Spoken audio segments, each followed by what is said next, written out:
Hello students, मुझे उम्मीद है आप सभी अच्छे होंगे। जैसा कि आप सभी स्टूडेंट्स को पता है, मैं आपको क्लास 10th मैथमेटिक्स के अंदर चैप्टर नंबर 8 करवा रहा हूँ। उसके अंदर मैं आपको एक्सरसाइज 8.1 करवा रहा हूँ। एक्सरसाइज 8.1 के अंदर मैं आपको क्वेश्चन 5 तक करवा चुका हूँ। आज मैं आपको क्वेश्चन नंबर 6 करवा रहा हूँ।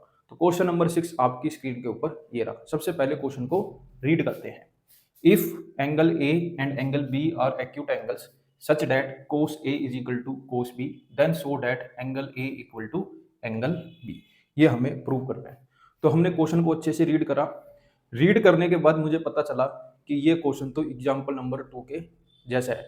जैसे हमने एग्जाम्पल नंबर 2 करा था, ठीक वैसे ही हम इस क्वेश्चन को करेंगे। शॉर्ट में करेंगे, लेंथी क्वेश्चन बिल्कुल नहीं करेंगे। तो कैसे करना है देख लेते हैं। मैंने एग्जाम्पल नंबर 2 कराते टाइम भी बताया था, अब दोबारा बता देता हूँ कि इसमें बोला है angle A and B are acute angle. तो सबसे पहले तो बेटा आपको यही पता होना चाहिए कि एक्यूट एंगल क्या होते हैं। तो बेटा एक्यूट एंगल वो एंगल होते हैं जो 90 डिग्री से कम होते हैं, ठीक है।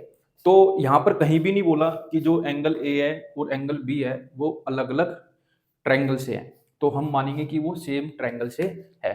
तो मैंने यहाँ पर एक राइट एंगल ट्रायंगल बना लिया जिसमें एक क्या है 90 डिग्री है। यहाँ पर मैंने ए ले लिया, यहाँ पर मैंने बी ले लिया, यहाँ पर मैंने सी ले लिया। तो हमें यहाँ पर बोला गया है कि कोस ए बराबर है कोस बी।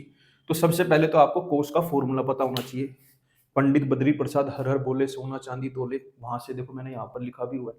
तो कोस का फॉर्मूला होता है बेटा बी अपॉन में एच, मतलब बेस अपॉन में हाइपोटेन्यूज। तो देख लेते हैं। सबसे पहले मैं देखता हूं इन रिस्पेक्ट ऑफ एंगल ए। तो बेटा इसमें बेस क्या होगा, इसके अंदर बेस होगा बेटा ए सी। बेटा इसके अंदर हाइपोटेन्यूस क्या होगी, इसके अंदर हाइपोटेन्यूस होगी ए बी। तो कोस ए क्या होगा बेटा, कोस ए बराबर होगा बेटा बेस अपॉन में हाइपोटेन्यूस। बेस क्या है ए सी, हाइपोटेन्यूस क्या है ए बी। तो हमारा कोस आ गया, कोस ए आ गया ए सी अपॉन में ए बी। ऐसे ही in respect of angle B निकालेंगे, in respect of angle B निकालेंगे। तो देखते हैं। तो यहाँ पर हमने इसको इंटरचेंज कर दिया, ए बी सी, ये हो गया एंगल बी, ठीक है। इसके अंदर बेस क्या है बी सी, इसके अंदर हाइपोटेन्यूस क्या है ए बी, ठीक है। अब कोस बी निकालो। कोस बी क्या होता है बी अपॉन में H.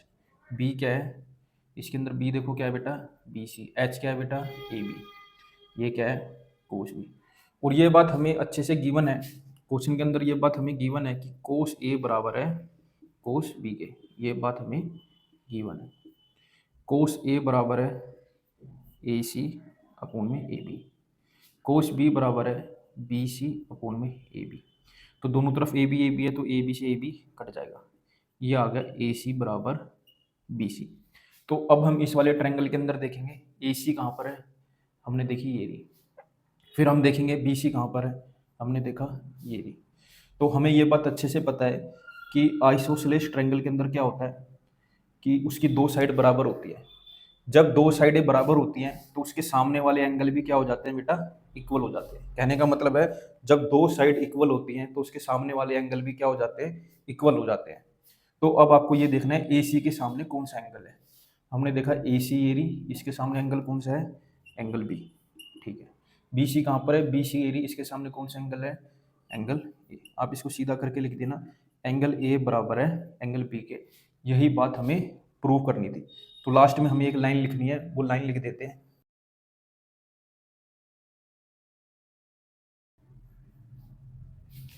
Angle opposite to equal sides are equal, last में लिख देना हैंस प्रूव।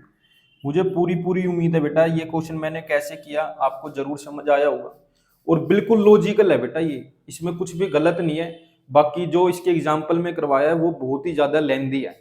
तो अगर आपको ये समझ आ गया तो इसका स्क्रीनशॉट ले लो और मेरे साथ ऐसे ही जुड़े रहो। मैं आगे भी आपके लिए ऐसे ही अच्छी अच्छी वीडियो बनाता रहूंगा। Thank you for watching.